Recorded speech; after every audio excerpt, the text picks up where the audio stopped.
digital good morning through the screens, everyone. We're really happy that you've joined us on the live stream, and if you're watching later on the recording, welcome to you as well. This has been a big week and a big weekend, so just check in with whoever you're watching, ask them how they're doing. I was going to ask you how you're doing, but you're not here. And ask them what they're getting excited about Christmas. Like James said, we want to protect Christmas, and we're excited about Christmas to have this time to celebrate and be together with one another. All right, I'm going to get started. When is the last time you actively slowed down? I know that sounds like an oxymoron, to actively slow down, but it's not.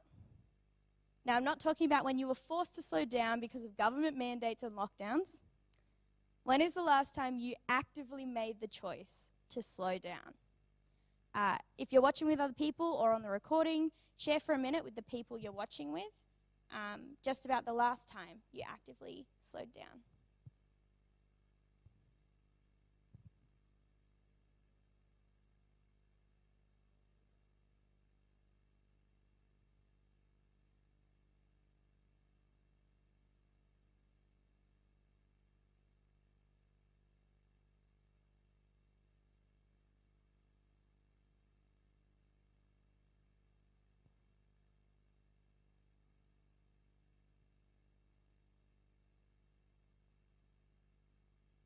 All right. The last time I can actively remember slowing down was right after lockdown, when we could just meet outside with people, have picnics, and I went for a picnic with Laura and Bailey from our church, and we just caught up. It was very relaxed, and I personally find energy from being with people, so it was good for me. But that was the first week in October. We're in December now, nearly at the end of the year, and I haven't actively slowed down since that date. And I'm sure so many of you are in the same boat. I know that this pandemic and the various lockdowns and restrictions we have had to endure have been trying, but the thing I do hope we can learn from it and implement into our society is the importance of rest. I hope we as a society can embrace freedom from obligation and the pressures of our day-to-day lives, just like we were able to do in lockdown. Some of you know that I have a chronic illness, and let me tell you, although lockdown was trying mentally and emotionally, physically, my body was cheering. Never in my life has my body been allowed that much time to rest. And now the world is opening up, and I feel the pressures returning, and my body is already tired. Let's reevaluate our expectations of ourselves and each other and follow Jesus' example of rest. Leading up to Christmas, which is the busiest time of year, this is a good reminder. It's time to slow down. This morning, we're continuing our Advent series, focusing on the foreshadowers of Jesus, people who came before him and reflected parts of his character. Now, when I sat down to write this message, I was a little overwhelmed.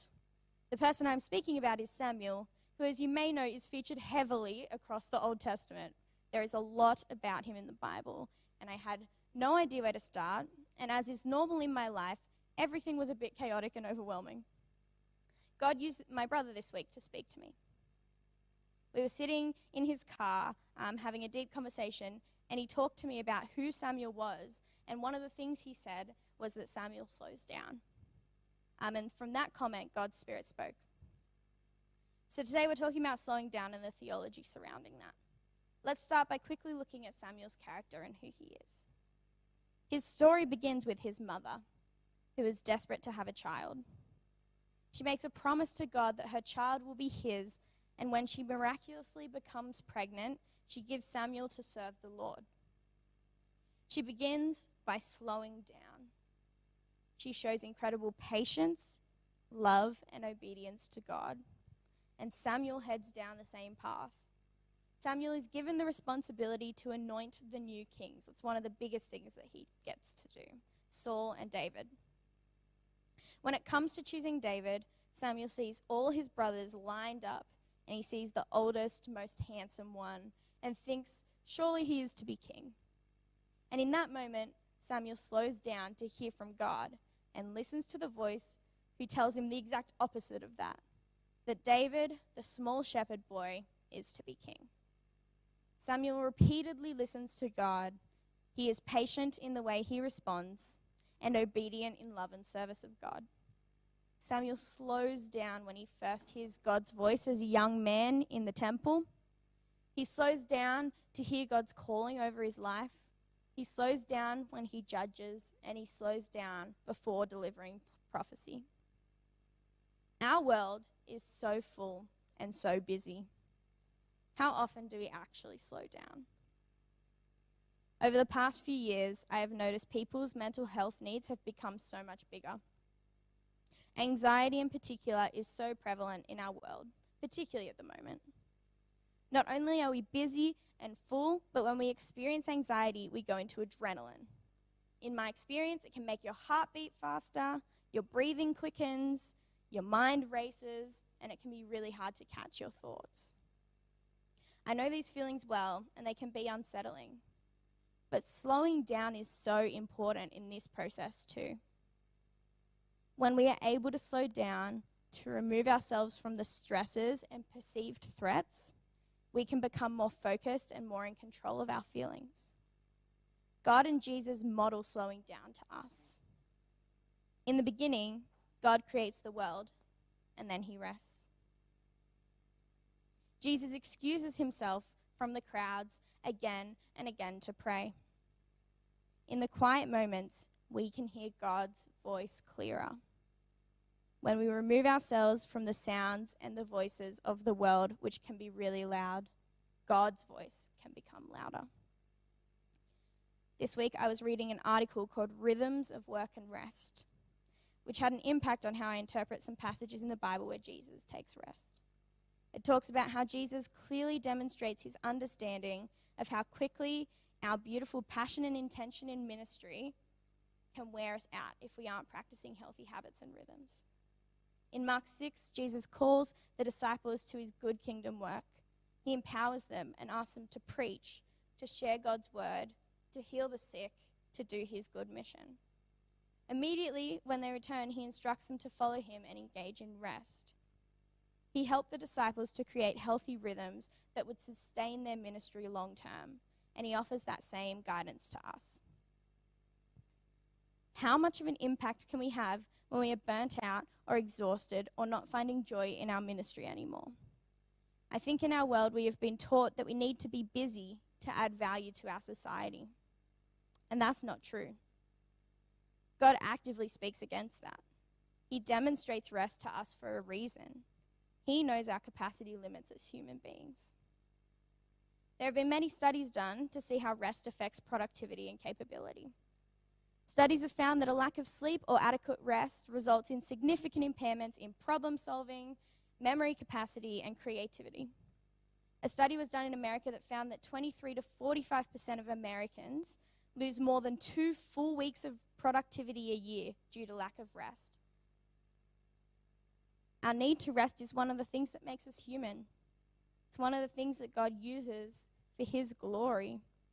God knows every little thing about us. He knows our deep need for not only physical rest, but for spiritual rest. Earlier in the pandemic, I got really into podcasts, as I'm sure some of you engaged with as well, as we had a lot of time on our hands. But one podcast I listened to is called Armchair Expert. And basically they interview celebrities about deep aspects of their personal life that are not always addressed in interviews in the press. One episode, you might know them, had Ashton, Kutcher and Mila Kunis. They're a married couple in Hollywood. They're both Jewish, and they share a couple of kids together. And a big part of their interview, they spoke not only about their Jewish faith, but also about the significance of Sabbath. Now, if you don't know, a Sabbath is a day of rest. It's a religious observance and abstinence from work. It is a day where you actively slow down, and it's modeled in the Old and New Testament of the Bible. Hearing this couple, who have incredibly busy lives, they literally live in Hollywood, talk about the significance of the Sabbath to them, this couple who actively chooses to practice the Sabbath each week despite their insane schedules was so challenging to me. Now, Sabbath can look different for different people. It could be a whole day of rest where you turn off your phone, you're not accessible, you spend quiet time with God, or you eat a meal with your family, or you binge a TV show, whatever gives you rest. It could be a night where your family has a switched-on dinner, where you all actively engage in spiritual and emotional conversations. This family on the podcast shared that their Sabbath practice is a Friday night with their kids. They eat a meal together, they share the things they're sorry for that they have done this week, and share what they're hopeful about in the week upcoming. And then as a family, they pray over those things. They start a new week with forgiveness and grace for one another. And I really love that. And as I listened to it, I felt so emotional. It reminded me how important Sabbath is to our well-being. James also practices Sabbath here at church. And as I've joined this church and entered my role on staff here, he's encouraged me to do the same. It's been a wonderful learning experience for me. One of God's 10 commandments is to keep the Sabbath. That's significant. So my question again to you all is, where are you finding your rest? When are you actively slowing down? And what rhythms of rest does God want to show you? I'm going to ask you to do something with me now, which I planned before knowing we were going on live stream, but we're still going to do it together because I think it's valuable. But it'll be just looking at it a bit different than what I'd originally planned. If you don't feel comfortable, you're welcome to just sit and listen for a little while. But I think it's important to actually practice what I've just shared. Let's slow down together now. Let's take some moments to slow down. I'm going to lead us in a prayer in a moment, and then following that, tech team's going to play a song for us. It's called Be Still by the Fray, and it's based on the passage in the Bible with the same language, be still and know that I am God. I just want to ask you to take these next 3 minutes as the song plays, to just slow down, to ask those questions to God, or just listen in quietness to hear his beautiful voice. I'll repeat those questions again in case you want to talk through them. Where are you finding rest? When are you actively slowing down? What rhythms of rest does God want to show you? After the song's over, Ollie will get up and she will end the service for us. So I'm going to pray, and then the tech team will start the song. God, thank you for your hand over our lives. Thank you for your continued guidance. God, I pray in the chaos that has been our world the last 2 years with this pandemic, God, I just want to pray for your peace for this community. I want to pray your goodness and your love. I pray that it can be felt by the people here at Blakehurst. God, I pray that despite the chaos, we can see your good and amazing work that we can be doing in our community. God, I pray that your presence is so known to us, that we can be made so aware of it. God, I pray over Christmas. I pray that we can celebrate together, that we can be together, and that you are continuing to do